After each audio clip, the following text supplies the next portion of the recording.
Camping gear seems to be going through an inflatable phase right now. Swags, tents, couches, gazebos. If it used to have poles, chances are someone has figured out how to fill it with air. So we got some gear from Quest to see if all this inflatable stuff is actually worth it or if it's just a passing trend.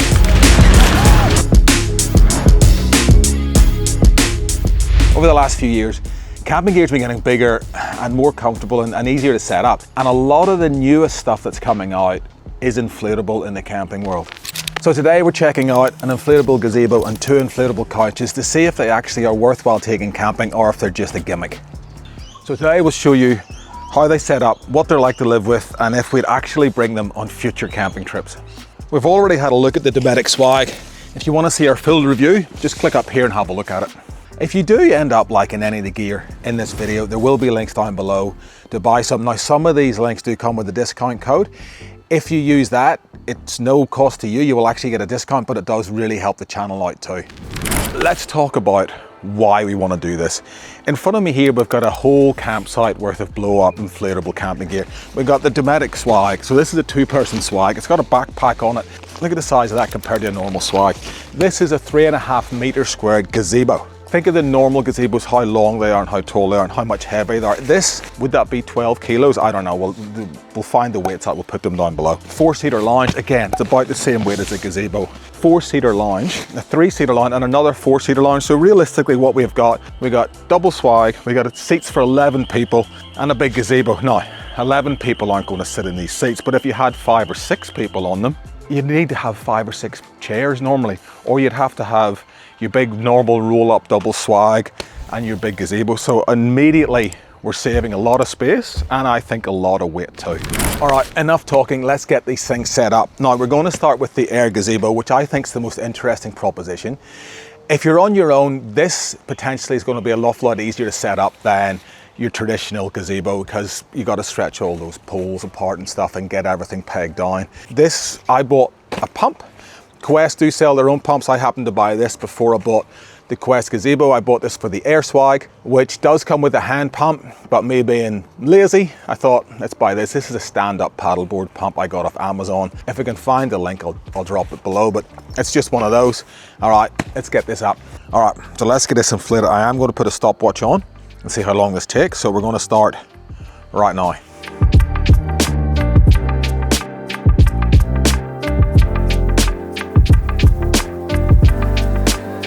There we go, stop the clock. So that was it, 6 minutes and 35 seconds and it's down now. I wasn't doing it tough, the pump did most of the hard work. It does pop itself up. It's as easy as putting the 4 pegs on the ground sheet and off you go. Ground sheet still got sand on it from Morton. I did buy some walls for it when I bought this initially, which I used on Morton just to keep the sun from belting into the swag in the morning and letting me have a bit more of a sleep in. And that's it. The gazebo does gazebo things, 3.5 meters each way. And plenty big enough to stand up inside. Also got a hook up in here if you want to hang a fan or lights or anything from it, and some cable management tie-ins too. Apart from that, it's solid. Look, it is really solid.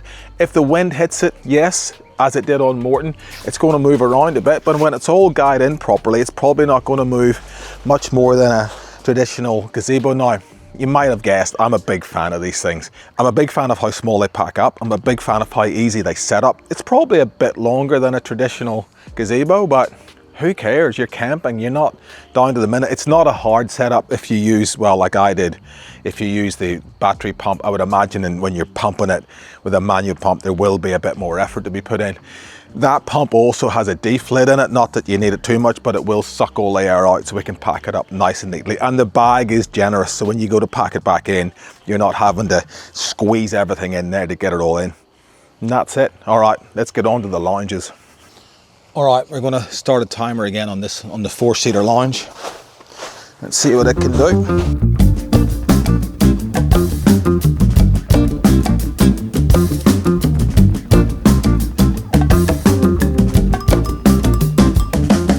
All right, so that took 9 minutes and 1 second, and the 3-seater.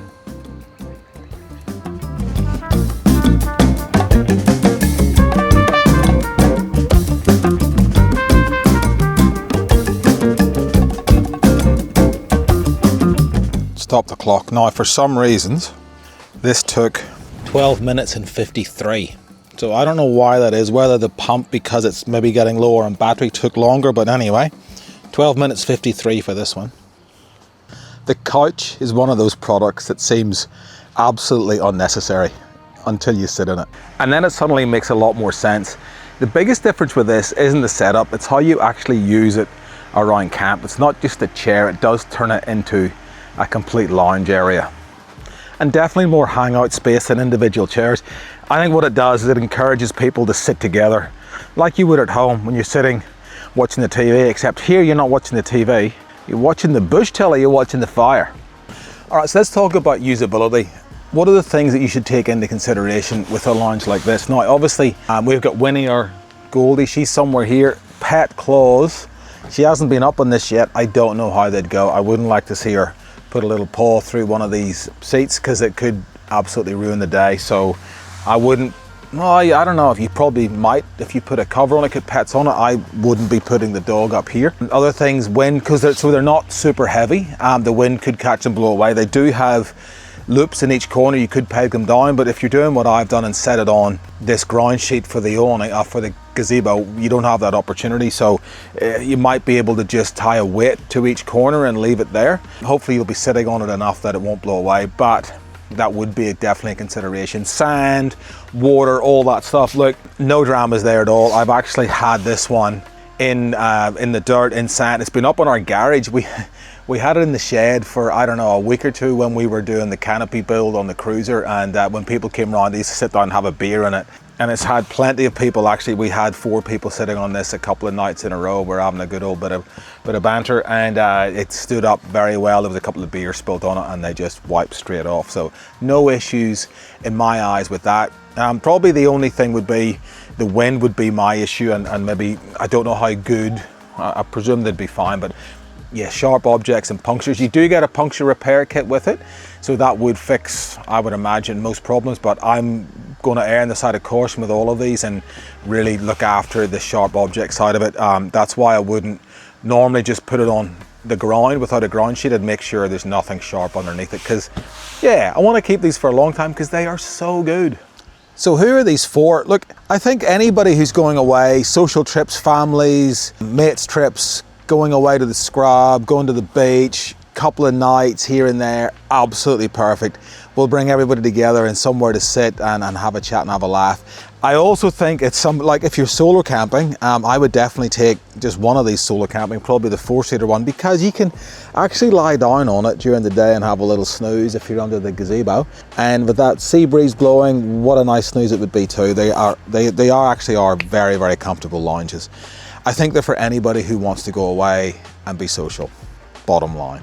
I don't think I could do a proper review without saying if it goes well with beer, and these do go very well with beer. Now that brings me to actually the cons, because with every good thing there is cons. Now, cons, there's no drink holder, as you don't have in a normal lounge. Like, don't get me wrong, we're not looking for everything, but I don't know, I reckon a little side table there with a beer holder would be good, but I don't know how you would build it into these. That's one con. The other con is, look, obviously if you're near a fire, these aren't going to be ideal because the embers might come and pop it. The setup time's not ridiculous at all. I don't think it's silly, but it is probably 10 minutes. I don't know if my pump's not the fastest pump in the world, but it did take roughly 10 minutes each one to set up. And then having packed this one away a fair few times, you do have to get all the air out. And there is a large volume of air in these, so it does take a little bit to get the air out. But that's okay too. Look, this is all first world problems. I don't think, as far as cons go, there is many that I would be too worried about, because when you're using something like this, you're using it to have a laugh. The air gazebo,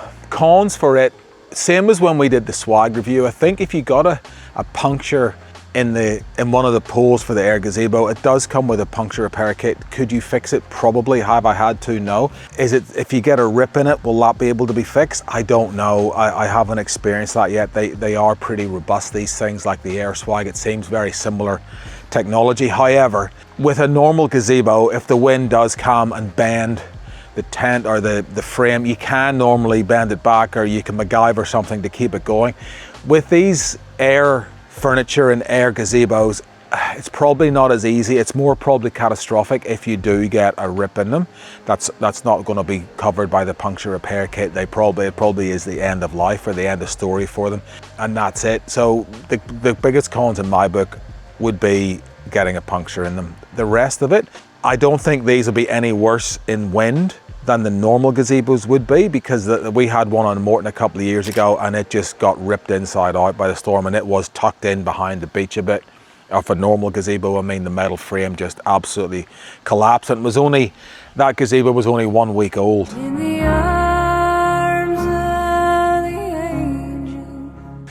And it didn't last very well. These, I think, when the wind, I think they was actually stand the test a little bit better, because it will just fold over. You're not going to break anything. It'll just fold, just stay there. It might pop back up again, but I don't think you're going to do as much damage as you would. Metal will bend. These will just fold and they'll fold back again. There's nothing rigid about them.